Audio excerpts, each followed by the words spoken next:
Assalamualaikum warahmatullahi wabarakatuh. Selamat datang kembali di channel Restu Horor. Apa kabar kalian semua? Semoga teman-teman dalam keadaan sehat, baik, dan tentunya dimudahkan segala urusannya oleh Tuhan Yang Maha Esa. Amin amin ya rabbal alamin. Pada kesempatan kali ini jadi ada sebuah cerita yang berjudul Tragedi Aisyah. Seorang perawan yang dipaksa menikah dengan juragan. Sebelum masuk ke ceritanya, bagi teman-teman yang baru bergabung, jangan lupa klik tombol subscribe-nya dan juga lonceng notifikasinya, agar kalian semua ini tidak ketinggalan cerita-cerita menarik dan terbaru, tentunya dari channel kami. Terima kasih. Oke, langsung saja, tak usah berlama-lama lagi. Kita masuk ke ceritanya.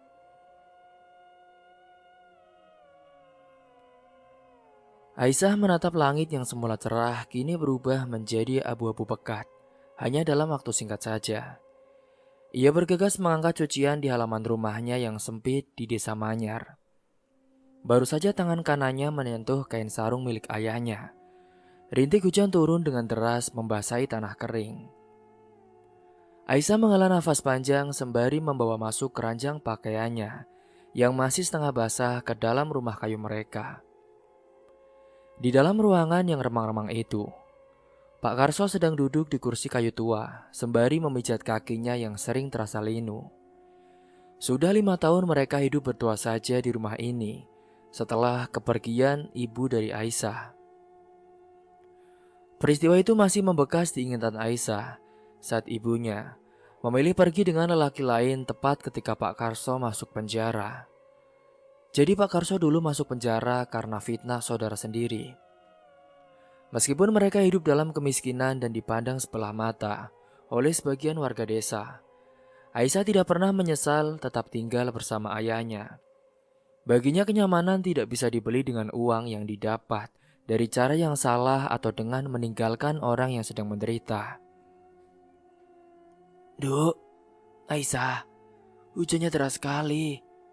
Kamu istirahat saja ya. Jangan dipaksakan kerja rumah terus. Gak apa-apa, Pak.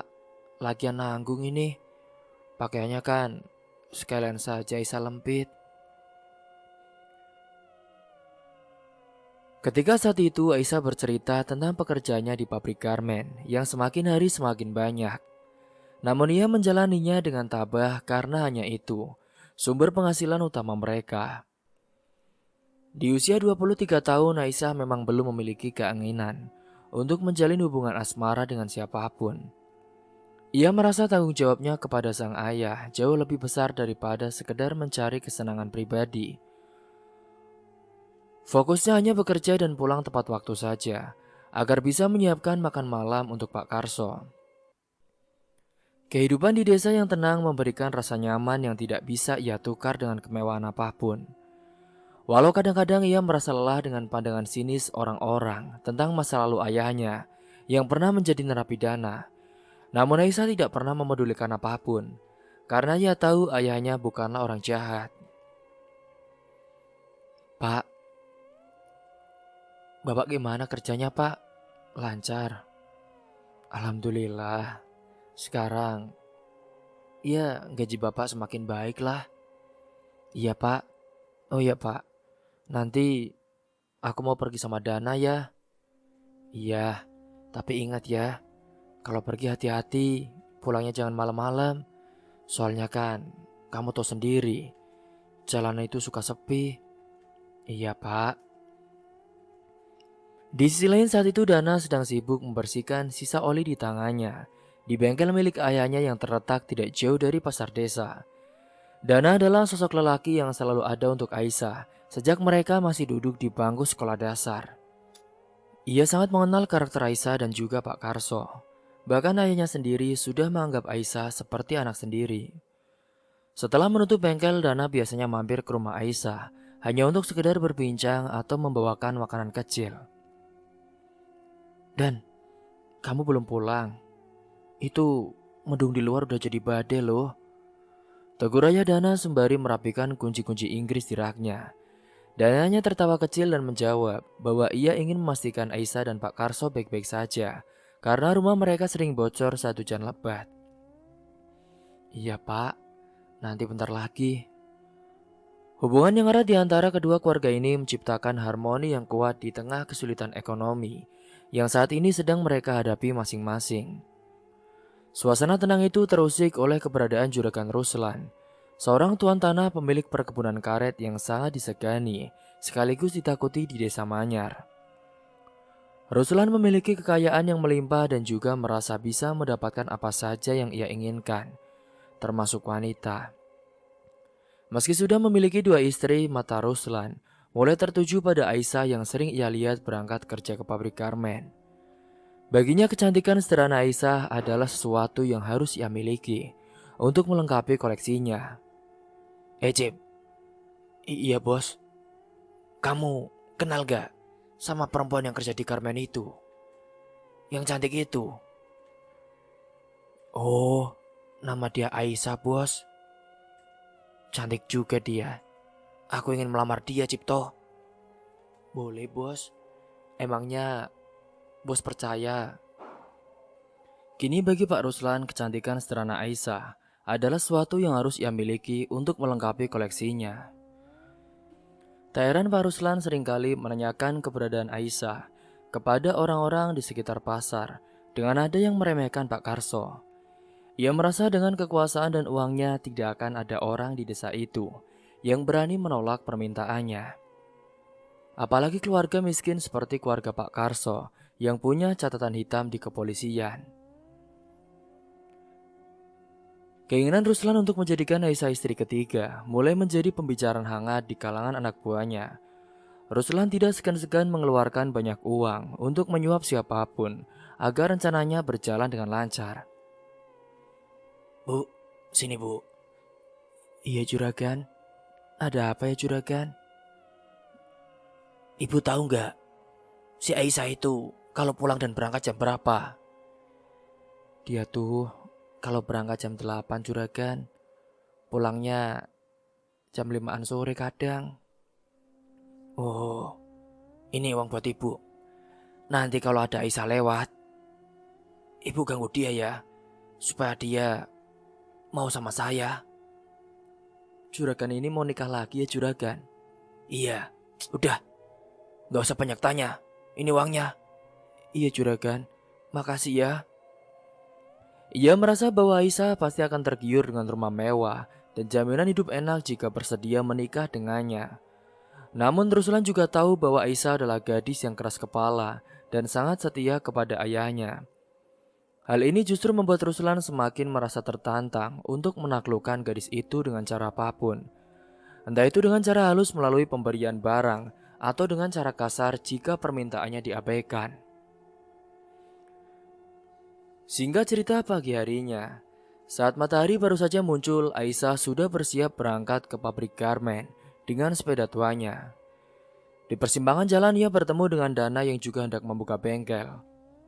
Mereka sempat berhenti sejenak untuk berbincang tentang rencana liburan singkat ke sungai ujung desa jika ada waktu senggang di hari Minggu. Aisyah, mau berangkat ya kamu? Iya nih Dan, kamu juga jam segini baru mau ke bengkel? Iya, soalnya tadi ada urusan di rumah. Ya udah, aku berangkat dulu ya Dan. Hati-hati di jalan ya Sah. Jangan pulang terlalu malam. Soalnya akhir-akhir ini banyak orang asing suka berkeliaran di dekat pabrik. Pesan Dana dengan nada khawatir. Iya. Aisyah hanya mengangguk sembari meyakinkan Dana bahwa ia akan baik-baik saja. Namun di dalam hatinya Aisyah mulai merasakan firasat tidak enak saat melihat mobil mewah milik Juragan Ruslan melintas dengan kecepatan tinggi dan sempat melambat tepat di sampingnya. Pandangan tajam dari balik kaca mobil itu membuat bulu kuduk Aisyah berdiri. Berangkatnya sendirian aja cantik. Capek kan pasti pakai sepeda. Tak beliin motor mau. Maaf juragan, saya buru-buru. Aisyah kini berusaha membuang pikiran negatifnya dan fokus bekerja di mesin jahit sepanjang hari. Setelah tadi pagi saat berangkat, ia bertemu dengan juragan. Singkatnya di jam istirahat, ia hanya duduk diam memakan bekal sederhananya, sembari memikirkan ayahnya di rumah. Ia tahu sekarang ayahnya sudah bekerja di kebun coklat milik tetangga untuk menambah penghasilan. Aisyah juga sangat berharap ayahnya tidak kelelahan karena cuaca yang mulai tidak menentu. Aduh, hawanya mendung gini lagi. Bapak gimana ya? Apa dia berangkat kerja? Aduh, aku takut kenapa-napa. Hingga singkatnya pada sore itu, suhu udara terasa sangat panas meski angin tertiup kencang. Aisyah pun merapikan meja kerjanya dan bersiap untuk pulang. Di gerbang pabrik saat itu, ia melihat beberapa orang sedang berbisik-bisik, sembari menuju ke arah jalan raya. Namun ia tidak menghiraukannya, ia hanya ingin segera sampai ke rumah dan memasak sayur untuk ayahnya. Namun baru saja ia mengayuh sepedanya, langkahnya terhenti sejenak ketika ia melihat sosok anak buah juragan berdiri di dekat warung depan pabrik. Mereka memperhatikannya dengan tatapan yang tidak menyenangkan. Aisyah pun langsung mempercepat kayuhan sepedanya, berharap perasaannya hanya sekedar ketakutan yang berlebihan. Ngapain sih itu mereka? Pakai natap-natap lagi. Bikin gak nyaman aja. Di sisi lain saat itu Pak Karso yang sedang sibuk memanen buah coklat dikejutkan oleh suara langkah kaki yang mendekat. Ia menoleh dan mendapati Juragan Ruslan berdiri dengan gaya angkuh, didampingi beberapa pengawalnya. Pak Ruslan saat itu tidak basa-basi, ia langsung menyatakan maksudnya untuk meminang Aisyah dengan nada yang lebih mirip perintah daripada permintaan. Karso, anak kamu akan aku nikahi. Hah? Maksudnya apa ya juragan? Gak usah sok-sokan tanya kamu. Aku mau nikahi anak kamu. Tapi juragan, kan juragan ini udah punya 2 istri. Anak buah, kasih paham. Juragan langsung menyuruh anak buahnya memukuli Pak Karso saat itu. Pak Karso pun yang tidak bisa melawan, ia hanya kalah. Kenapa memukul saya juragan? Ya kamu gak usah sok-sokan nolak. Kalau saya mau, kamu beruntung. Kalau nanti hidup kamu akan jadi enak. Sebagai seorang ayah, ia tahu betul siapa Ruslan dan bagaimana perangainya terhadap wanita. Kalau gitu, nanti juragan tanya saja sama anak saya, jangan sama saya. Yaudah. Ketegangan di kebun coklat itu semakin meningkat. Ketika saat itu Ruslan mulai mengeluarkan tumpukan uang dari saku kemejanya dan melemparkannya ke tanah di depan kaki Karso. Ruslan tertawa meremehkan sembari berkata bahwa uang itu cukup untuk memperbaiki rumah Karso dan juga membersihkan nama baiknya di desa. Ambil uang itu, dasar miskin, sok-sokan nolak orang kaya. Pak Karso menatap uang itu tanpa ada keinginan untuk menyentuhnya sedikit pun. Pikirannya hanya tertuju pada keselamatan dan juga masa depan Aisyah. Ia tahu jika ia menerima tawaran itu, ia sama saja dengan menjual kebahagiaan anaknya sendiri. Jadi ia hanya bilang, tanya saja kepada anaknya. Kalau gitu, tunggu aku ke rumahmu. Akan kubawakan uang untuk melamar anak kamu.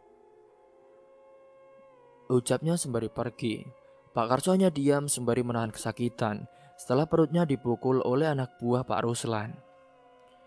Kini singkat cerita, rasa cemas yang tadi sempat menghantui Aisyah saat melihat mobil mewah di jalan kini benar-benar menjadi kenyataan. Ia menghentikan sepedanya dengan mendadak di depan pagar kayu rumahnya yang sudah rapuh. Di sana sebuah mobil hitam mengkilap terparkir dengan angkuh, sangat kontras dengan pemandangan rumah tua miliknya. Dana yang mengikutinya dari belakang segera turun dari motor dan berdiri di samping Aisyah dengan wajah yang tegang. Sah, itu di rumah kamu ada apa? Gak tahu Dana, aneh banget.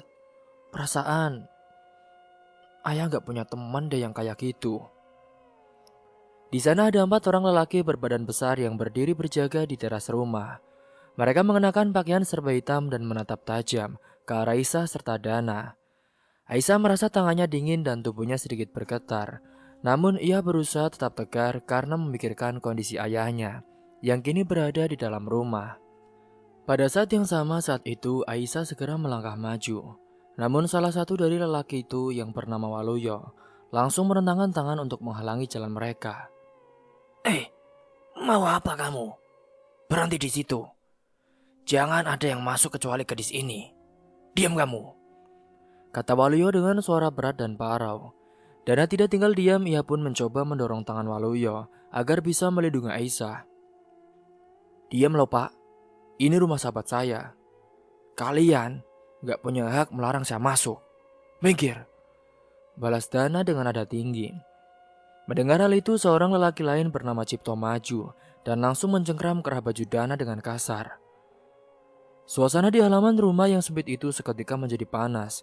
Cipto pun mendorong Dana hingga jatuh terduduk di tanah yang masih basah sisa hujan tadi. Gak usah jadi sok-sokan kamu ya. Pergi kamu, dasar tukang bengkel miskin. Jangan ikut campur urusan juragan. Kalau kamu masih sayang nyawa kamu. Bentak Cipto sembari menunjuk wajah Dana. Aisyah berteriak menyuruh mereka berhenti menyakiti Dana. Ia pun meminta Dana untuk segera pulang agar tidak terjadi hal-hal yang lebih buruk. Dan lebih baik kamu pulang aja Dan. Aku gak apa-apa kok. Tapi Sah, udah. Meski Dana sebenarnya sangat enggan meninggalkan Aisyah sendirian, namun apa boleh buat. Di sisi lain Dana merasa sangat tidak berdaya saat dipaksa pergi oleh anak buah Ruslan yang jumlahnya lebih banyak dan juga bertubuh lebih kuat. Ia berdiri dengan pakaian kotor terkena lumpur. Matanya menatap nanar ke arah pintu rumah Aisyah yang saat itu tertutup rapat setelah Aisyah melangkah masuk. Dana mengepalkan tangannya dengan kuat, merasakan amarah yang membara di dalam dadanya. Ia tidak langsung pulang ke rumahnya melainkan menunggu di kejauhan. Di balik pohon besar yang ada di pinggir jalan desa, ia ingin memastikan Aisyah keluar dalam keadaan selamat. Pikirannya kacau membayangkan apa yang sedang dilakukan juragan ketika di dalam sana. Lihat saja ya juragan, kalau sampai Aisyah kenapa-napa, ingat kamu. Dana tahu bahwa Ruslan adalah orang yang tidak segan menggunakan kekerasan untuk mendapatkan keinginannya. Dan ia merasa sangat bersalah karena tidak bisa berbuat banyak untuk menolong orang yang paling ia sayangi itu. Singkatnya di sisi lain, Aisyah pun masuk ke dalam rumah dan langsung melihat bapaknya sedang duduk bersandar di dinding dengan wajah yang lebam dan bibir yang pecah. Pak, wajah bapak kenapa? Gak apa-apa, ini cuma sakit saja sedikit. Di depan ayahnya saat itu Juragan Ruslan duduk dengan santai di kursi kayu sembari menghisap rokok. Bau asap rokok yang menyengat memenuhi ruangan kecil itu.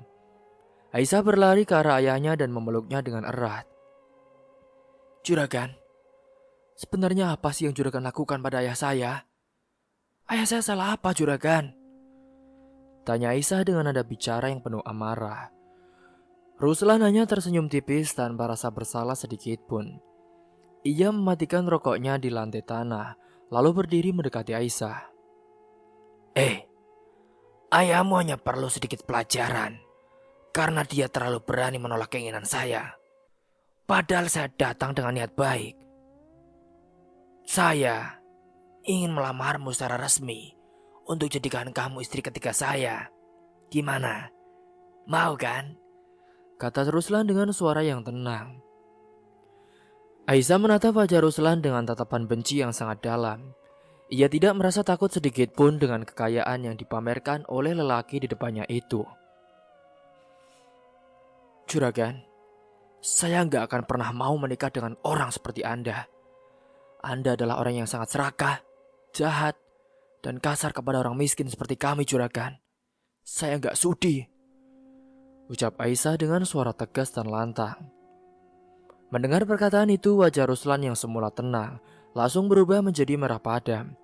Ia merasa terhina karena selama ini tidak ada satupun warga desa yang berani memaki dirinya secara langsung.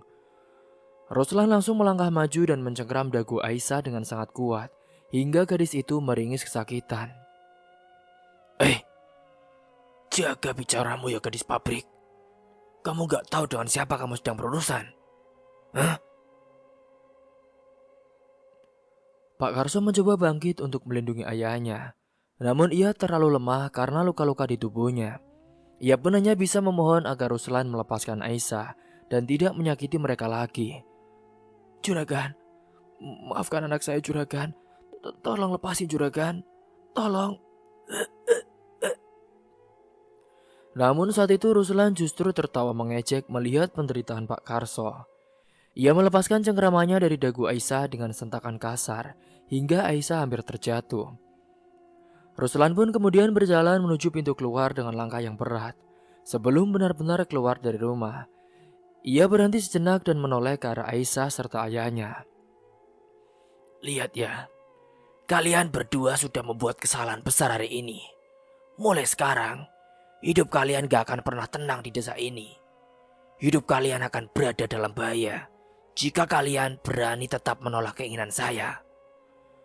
Ancam juragan Ruslan dengan nada dingin yang membuat suasana di dalam rumah itu semakin mencekam.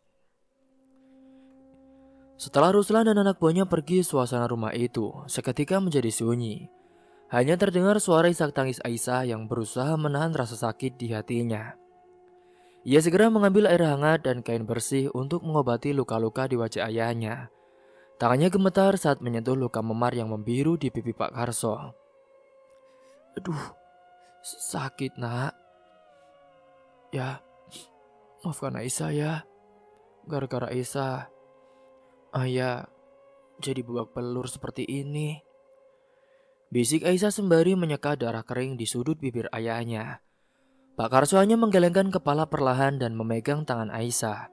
Ia berpesan agar Aisyah selalu waspada, karena juragan Ruslan bukanlah orang yang main-main dengan ancamannya. Nak, kamu yang hati-hati ya. Kamu tahu kan, juragan itu adalah orang yang nekat. Iya ya. Mereka berdua duduk berdekatan di atas tikar lusuh, merasakan ketakutan yang belum pernah mereka rasakan sebelumnya.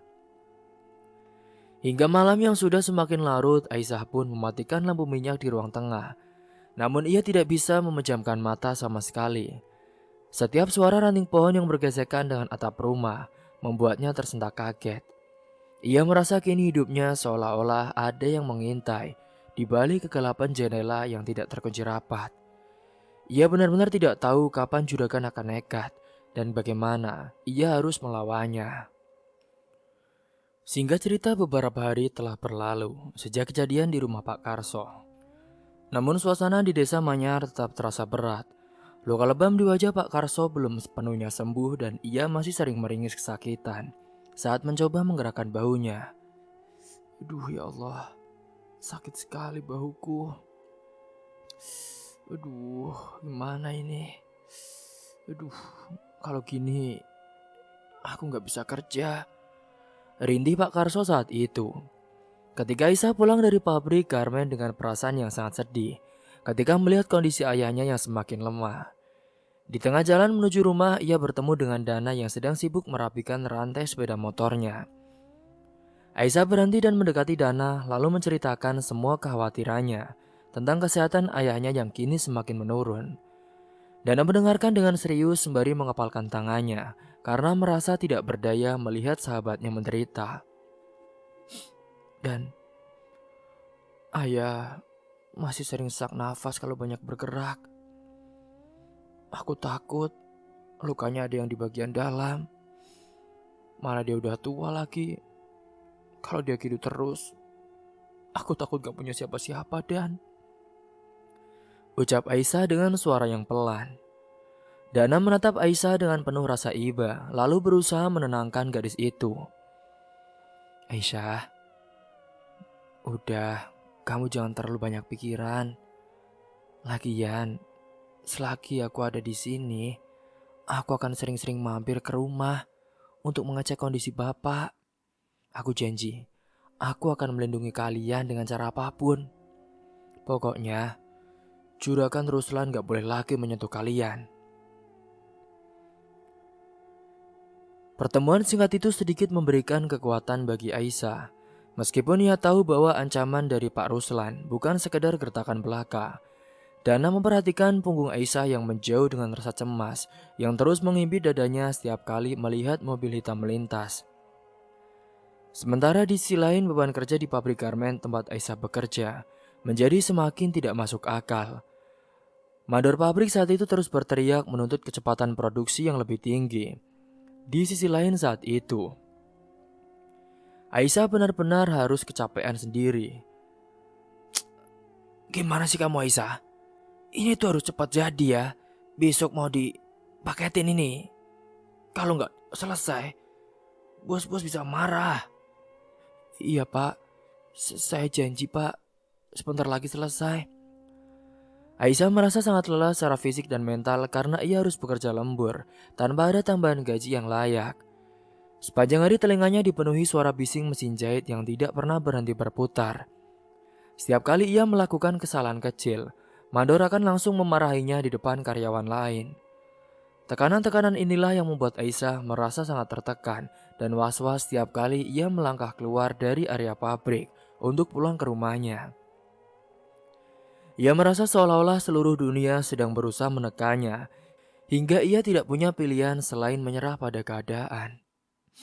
Ya Tuhan, gimana ini? Kenapa cobaanku begitu banget?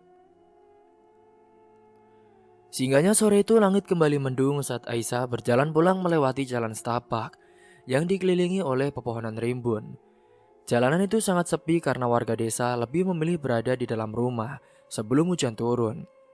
Memang saat itu suasananya mendung saat ia melewati tikungan yang gelap. Tiba-tiba muncul dua orang lelaki yang sudah sangat ia kenal, yaitu Waluyo dan juga Cipto. Mereka menghadang jalan Aisyah dengan posisi berdiri yang menutupi seluruh lebar jalan. Aisyah mencoba berbalik arah namun Cipto dengan cepat menarik tas punggungnya hingga Aisyah terhuyung ke belakang. Wajah kedua anak buah Ruslan itu terlihat sangat menyeramkan dengan senyum yang mengejek di bibir mereka. Kita ketemu lagi cantik. Mau apa sih kalian? Gak usah ganggu aku ya. Ikut kami sekarang. Juragan ingin bicara baik-baik denganmu di rumah besar. Ayo. Kata Waluyo sembari mencengkeram lengan Aisyah dengan sangat kuat. Aisyah berusaha melepaskan diri dan berteriak meminta tolong. Namun suaranya tenggelam oleh suara angin kencang. Ia mencoba menendang kaki Cipto, namun hal itu justru membuat Cipto menjadi marah. Kurang ajar ya kalian. Aduh, kenapa kamu malah tendang aku? Dasar wanita biadab. Cipto pun melayangkan satu pukulan keras ke arah pelipis Aisyah, hingga gadis itu merasa pandangannya gelap seketika. Tubuh Aisyah lunglai dan ia jatuh pingsan di tanah yang kotor. Tanpa rasa kasihan, Waluyo dan Cipto langsung membawa tubuh Aisyah menuju sebuah mobil yang sudah menunggu di balik semak-semak. Kini mereka langsung membawa Aisyah menuju ke kediaman mewah milik Juragan Ruslan yang saat itu terletak di atas bukit desa. Cepat kita bawa sebelum ada orang yang lihat. Siganya saat Aisyah sudah terbangun di sebuah kamar yang sangat luas dengan perabotan mewah yang belum pernah ia lihat sebelumnya. Kepalanya masih terasa sangat pusing dan perih akibat pukulan Cipto tadi. Ia menyadari tangannya terikat di belakang kursi kayu tempat ia didudukan.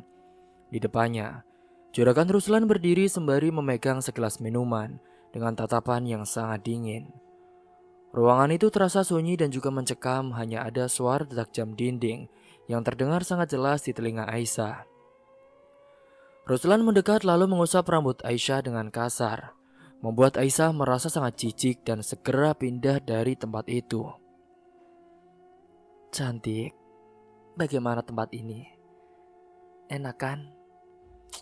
Kamu masih punya kesempatan untuk menjadi nyonya di rumah ini. Jika kamu mau tunduk kepadaku, cantik. Ucap Pak Ruslan dengan nada bicara yang rendah, namun penuh tekanan. Aisyah menatap mata Ruslan dengan penuh keberanian, meski tubuhnya masih terasa sangat sakit. Ia tidak sudi memberikan jawaban yang diinginkan oleh lelaki jahat itu. Ketika Ruslan mendekatkan wajahnya untuk mengancam lagi, Aisyah mengumpulkan seluruh tenaganya dan langsung meludahi wajah sang juragan tepat di bagian matanya. Dasar juragan biadab, cuy. Hal itu membuat Ruslan berteriak marah karena merasa sangat dihina oleh seorang gadis miskin yang dianggapnya tidak punya harga diri. Bajingan ya kamu, berani-beraninya kamu ludahin aku. Amuk Ruslan benar-benar pecah saat itu juga. Ia tidak lagi memedulikan statusnya sebagai juragan kaya. Ia menjambak rambut Aisyah dan menampar wajah gadis itu berkali-kali hingga sudut bibir Aisyah robek dan mengeluarkan darah. Ruslan terus menyiksa Aisyah dengan melontarkan kata-kata makian yang sangat kasar. Ia merasa kekuasaannya telah diinjak-injak oleh perlawanan Aisyah yang keras kepala. Setelah merasa puas melampiaskan kemarahannya, "Muter kamu, enak kan? Juragan, udah juragan. Makanya, jadi orang tuh jangan belagu. Kalau kamu gak mau nikah sama aku, yang penting aku udah cicipi tubuh kamu. Rasain ini, rasain.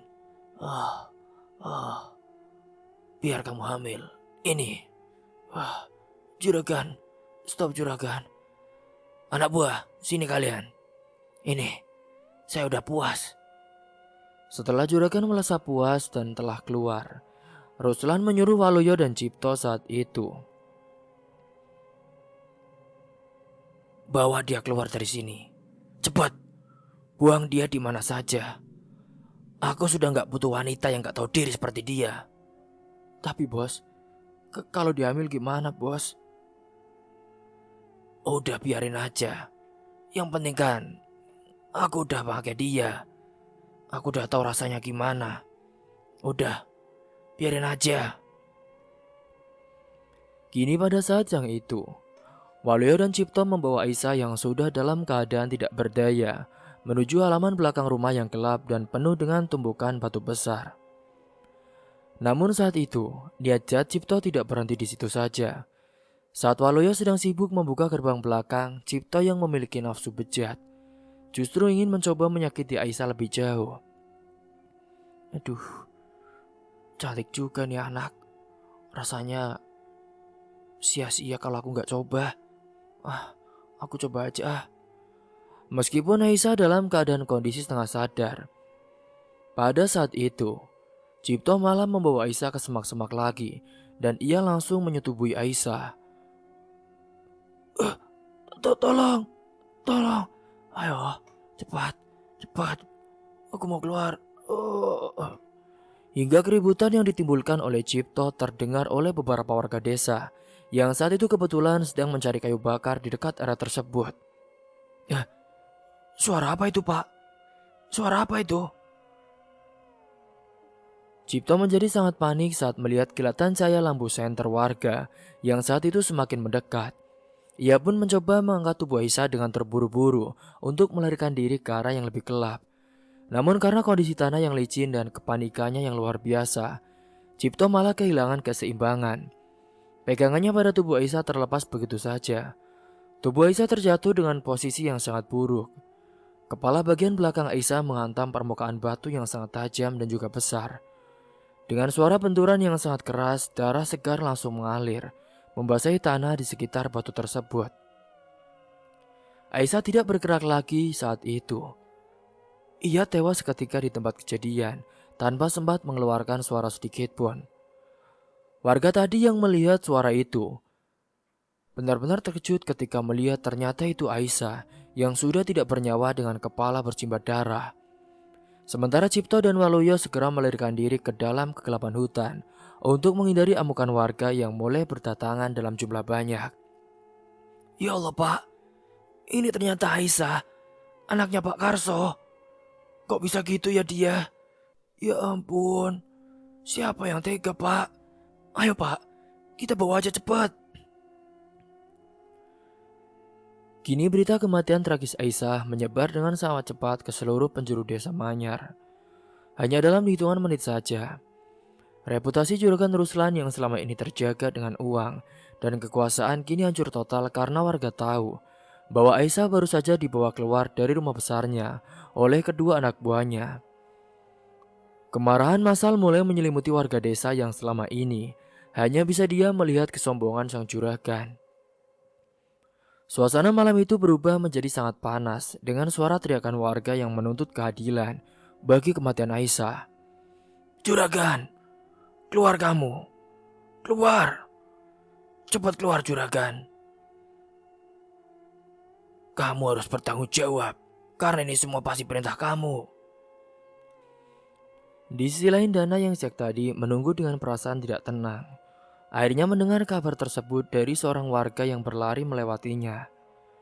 Dunia seolah runtuh saat Dana mendengar bahwa sahabatnya, wanita yang benar-benar ia tulus dan ia cintai, telah tewas di tangan anak buah Ruslan. Ia tidak menangis namun sorot matanya berubah menjadi sangat gelap dan penuh dengan amarah yang luar biasa. Dasar bangsat! Dana langsung berlari menuju lokasi kejadian. Namun ia terlambat karena jasad Aisyah sudah ditutupi oleh kain oleh warga. Ianya bisa menatap noda darah yang tertinggal di atas batu besar itu dengan nafas yang memburu.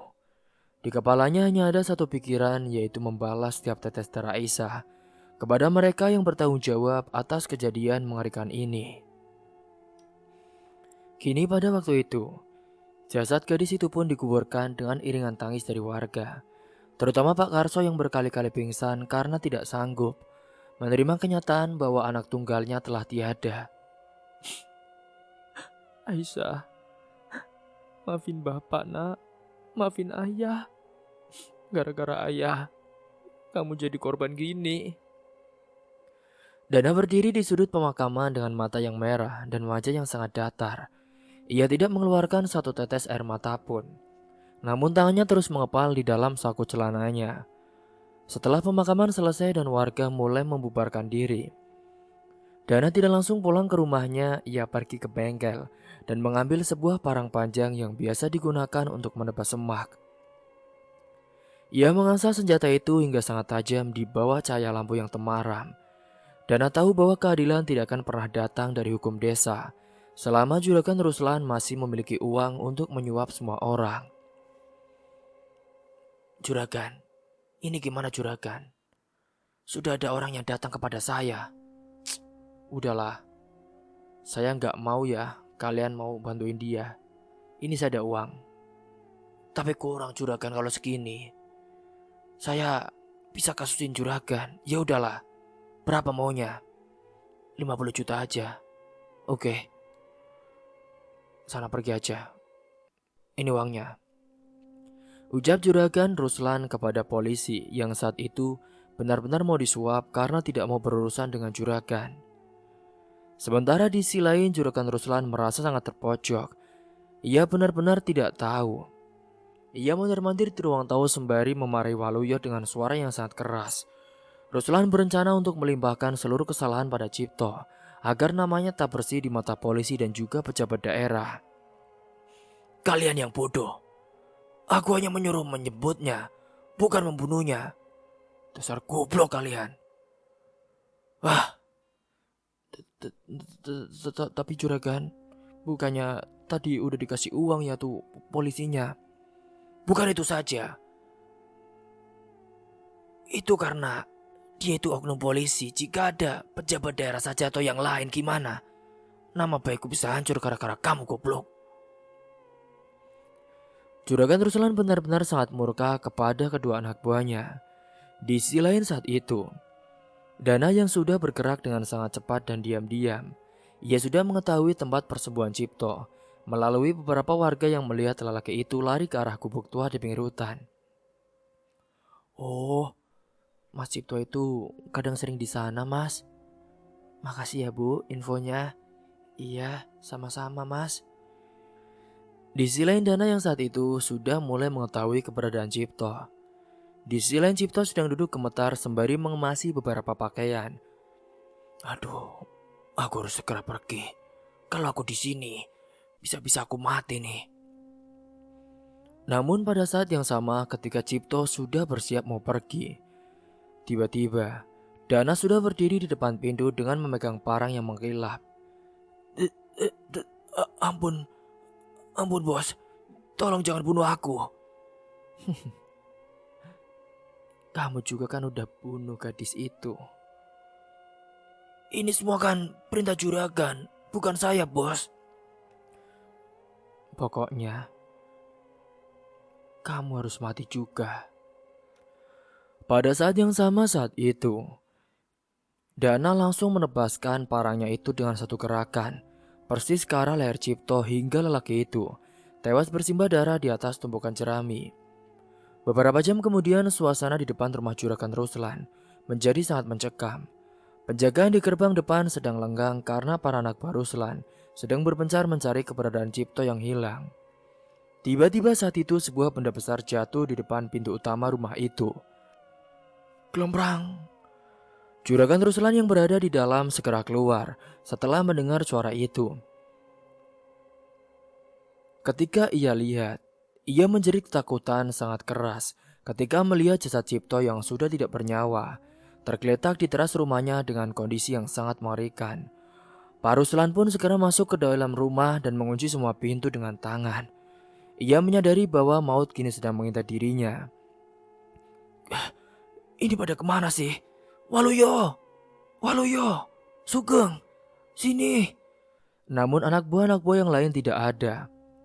Ketika kunci itu tidak bisa menghalangi dendam yang sudah memuncak dari dalam Dana, Dana masuk lewat dari arah jendela samping yang ia pecahkan. Ruslan pun yang ketakutan mencoba merangkak mundur menuju pojok ruangan, sembari menawarkan sejumlah uang yang sangat banyak. Tolong, ambil semua uangku di lemari itu. Jangan bunuh aku. Aku bisa memberikan apa saja. Tolong. Mohon. Juragan Ruslan dengan suara yang hampir habis karena ketakutan. Ia benar-benar memohon kepada Dana agar ia tidak dibunuh. Namun Dana yang sudah marah dan ia dihasut oleh setan. Dananya mendekat dengan langkah yang pelan dan pasti, tanpa mengeluarkan suara apapun. Ia menendang tangan Ruslan yang mencoba meraih sebuah benda tumpul di lantai. Tanpa banyak bicara, Dana mengangkat parangnya tinggi-tinggi. Dengan satu ayunan yang sangat kuat, ia memenggal kepala Juragan Ruslan hingga terlepas dari tubuhnya.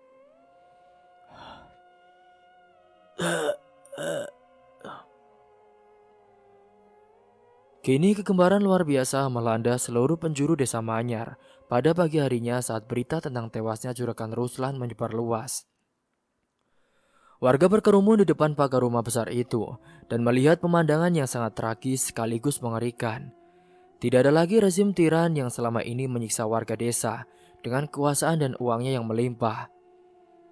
Setelah kematian para penjahat itu, Dana kini sudah menghilang entah kemana setelah melakukan aksi pembalasan dendam pada satu malam. Pak Karso yang masih dalam kondisi lemas hanya bisa duduk diam di teras. Aisyah, ayah rindu sama kamu, nak. Saat itu, Pak Karso benar-benar berharap semoga Aisyah tenang di sana, tanpa ia sadari bahwa juragan dan juga kedua anak buahnya pelaku pembunuhan Aisyah telah mati di tangan sahabatnya sendiri. Dan cerita pun tamat. Semoga dari kisah ini kalian semua bisa mengambil hikmah dan pelajaran. Terima kasih telah menyimak kisah ini sampai habis. Akhir kata dari saya, kurang lebihnya mohon maaf apabila ada salah kata atau ucapan yang kurang berkenan dari kalian semua. Wassalamualaikum warahmatullahi wabarakatuh.